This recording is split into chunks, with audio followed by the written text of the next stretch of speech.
नमस्कार शेतकरी मित्रांनो. आज आपण आटपाडी येथील पिंपरी गावामधील धनाजी कदम यांच्या प्लॉटमध्ये आपण प्लॉटच्या पाहणीसाठी आलेलो आहे.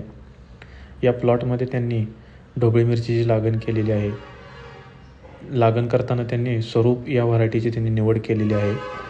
तर या शेतकऱ्याच्या लागवडीच्या दरम्यानच्या काही चुका आहेत त्या मी तुम्हाला सांगतो, जे की आज 4 दिवस कंप्लीट होऊनसुद्धा रोपांनी म्हणावी अशी वाढ घेतलेली नाही आहे किंवा काडी स्ट्रॉंग झालेली नाही. याचं मेन कारण म्हणजे ज्यावेळी आपण लागवड करतो त्यावेळी मजूर लोक पुढे बांबूने होल मारत पुढं जातात. बांबू थोडासा लांब असल्यामुळे होल जास्त मोठं पडतं आणि पाठीमागून येणाऱ्या मजूर लोकांकडून ते वरच्यावरती रोप लावलं जातं.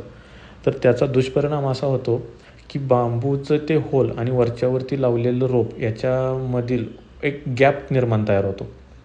तर तो गॅप निर्माण झाल्यामुळं जे रोपाचं सोटमूळ असतं ते सोटमूळ तिथल्या तिथंच गोल फिरतं आणि पांढऱ्या मुळीची वाढ पूर्णपणे थांबते.